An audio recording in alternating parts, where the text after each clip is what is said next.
विंध्याचल के जंगल में एक बड़ी बाघिन अपने 2 छोटे बच्चों के साथ आजादी के साथ रहती थी। एक दिन उनकी आजादी पर ग्रहण लग गया। कुछ शिकारी वन में आए और उन्होंने बाघिन के बच्चों को अपने जाल में फंसाने की कोशिश की। बाघिन ने अपने बच्चों को बचाने के लिए जान की बाजी लगा दी, लेकिन सफल न हो सकी।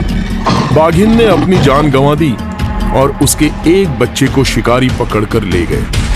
दूसरा बच्चा वहां से भाग निकला और झाड़ियों में छिप गया था, इसलिए बच गया। शिकारी चले गए और दूसरा बच्चा झाड़ियों से निकलकर सीधे अपनी मां के पास पहुंच गया। मां बेचारी अचेत पड़ी हुई थी, वो मर चुकी थी।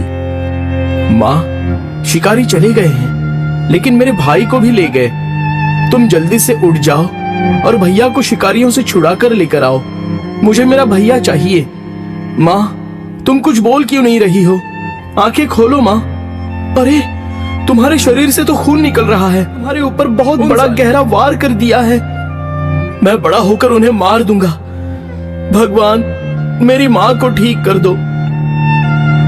एक हिरनी पास ही खड़ी थी और वो चली आई। उसे बाघिन के बच्चे पर बहुत दया आ रही थी। वो जानती थी कि बाघिन अब कभी नहीं बोल पाएगी। उसके प्राण निकल चुके थे। बाघिन का बच्चा फिर भी आस लगाए बैठा था। हिरनी बोली, ए बच्चे, इधर मेरे पास आओ, तुम्हें बड़ी भूख लगी होगी। बाघिन का बच्चा बोला, देखो ना, मां आंखें नहीं खोल रही हैं, मुझसे कुछ नहीं बोल रही हैं। आप मेरी मां को ठीक कर दो तो ये बोलने लगेंगी। बच्चा, अभी बंदर मामा आने वाले हैं, वह इनको ठीक कर देंगे। तुम्हें भूख लगी है, आओ दूध पी लो। हिरनी ने उस बाघिन के बच्चे को अपने साथ ले लिया। उसे रास्ते में भालू मिल गया। हिरनी बोली, भालू भाई, यह बाघिन का बच्चा बेसहारा हो चुका था। यह बहुत छोटा है। अब मैं इसे अपने बच्चे की तरह पालूंगी। आज से ये सारा जंगल इसे बघेरा के नाम से जानेगा। बघेरा हिरनी मां का दूध पीने लगा और सभी जानवर आश्चर्य से देखने लगे। एक बिन मां के बच्चे ने हिरनी को अपनी मां बना लिया। हिरनी के 2 बच्चे भी उसी बघेरा के साथ। उन्हें देखकर ऐसा लगने लगा जैसे एक ही मां के सभी बच्चे हों। एक सियार ने जब ये देखा तो उससे रहा न गया। वो हिरनी के पास चला आया और कहने लगा, मैं एक बात कह रहा हूं, ध्यान से सुनो। ये बाघ का बच्चा है और इसे पालकर तुम बहुत बड़ी भूल कर रही हो। आगे चलकर यही जान का खतरा भी बन जाएगा। हिरनी बोली, मैंने इसे अपना बेटा मान लिया है। अब चाहे जो भी हो जाए, मैं इसकी माँ बनकर ही इसे पालूंगी। सियार वहां से चुपचाप चला गया। हिरनी अपने बच्चों के साथ ही बघेरा को भी पालने लगी। बघेरा सभी की रक्षा भी करने लगा था। वो धीरे धीरे बड़ा होने लगा था। एक दिन हिरनी जंगल में दूर जाने वाली थी। उसने बघेरा को पास बुलाया और कहा, बघेरा, देखो मैं जंगल में कुछ देर के लिए जा रही हूँ। तुम अपने दोनों भाइयों की अच्छी तरह से ख्याल रखना। बघेरा बोला, ठीक है माँ, मैं इनका अच्छी तरह से पूरा ख्याल रखूंगा। हिरनी चली गई और बघेरा के साथ उसके दोनों बच्चे खेलने लगे। एक बच्चा छोटू बहुत ही नटखट था। वो अचानक उछलते कूदते कहीं दूर निकल गया। बघेरा ने नदी में जाकर कुछ मछलियां पकड़ी और खाने लगा। वो नदी के बाहर आया और हिरनी अकेले देखकर चौंक गया। बघेरा बोला, अरे मोनू, छोटू कहाँ गया? तुम तो अकेले हो और तुमने मुझे बताया भी नहीं। मोनू बोला, बघेरा भैया, छोटू बहुत ही बदमाशी करता है।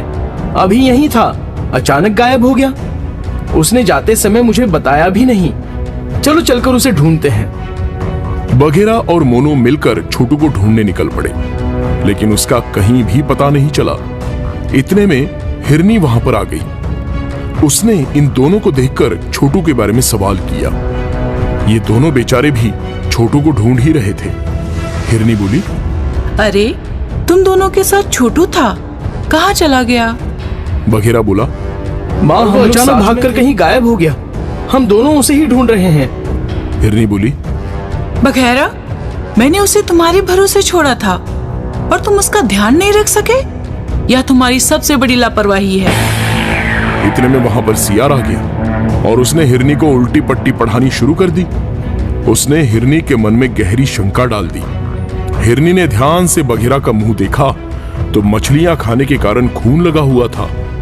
सियार बोला, देख लो हिरनी बहन, इस बघेरा के मुंह में खून लगा हुआ है। मुझे पूरा विश्वास है कि इसने ही छोटू को खा लिया है। तुमने इतने दिन तक सांप को दूध पिलाया और उसने तुम्हें डस लिया है। हिरनी ने सियार की बात पर यकीन कर लिया और बघेरा पर बदल गई। वो गुस्से से उसे मारने लगी। तूने ही मेरे छोटू को मारा है। तू एक नंबर का गद्दार निकला। जिस थाली में खाया उसी में छेद कर दिया।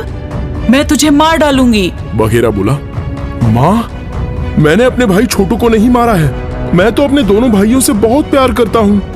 हिरनी बोली, अपनी गंदी जबान से मुझे माँ कहकर मत बुला। तू मेरे लिए मर चुका है। मैं तेरा चेहरा भी नहीं देखना चाहती हूँ। मोनू बोला, माँ, बघेरा भैया ने छोटू को नहीं मारा है। बघेरा को बहुत कष्ट चला गया और शाम हो गई और छोटू भटकता हुआ अपनी माँ के पास चला आया। उसे देखकर हिरनी बहुत खुश हो गई, लेकिन अपने किए पर उसे बहुत ही पछतावा हुआ। मैंने अपने बच्चे बघेरा के ऊपर झूठा इल्जाम लगाकर उसे यहाँ से जाने पर मजबूर कर दिया। वह बेकसूर था, लेकिन मैंने क्या किया? मैंने उस पर विश्वास नहीं किया।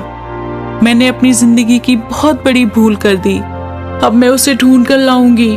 अपनी गलती के लिए उससे माफी मांगूंगी और पश्चाताप भी करूंगी। हिरनी अपने दोनों बच्चों को साथ लेकर बघेरा की तलाश करने लगी। वो और उसके बच्चे बघेरा को पुकार रहे थे, लेकिन उसका कहीं भी अता पता नहीं था। तीनों निराश होकर लौट आए। मेरा बेटा बघेरा न जाने कहाँ चला गया। पता नहीं उसने कुछ खाया भी होगा या नहीं। मोनू बोला, माँ, हमारे बघेरा भैया बहुत ही अच्छे हैं। आपने उन्हें बहुत ही तकलीफ पहुंचाई। इतने में एक आहट हुई। बघेरा की परछाई नजर आई। दोनों बच्चे उसके पास दौड़ भी अपने पास बुला लिया। हिरनी बोली, बघेरा, मेरे बच्चे, मुझे माफ कर दो।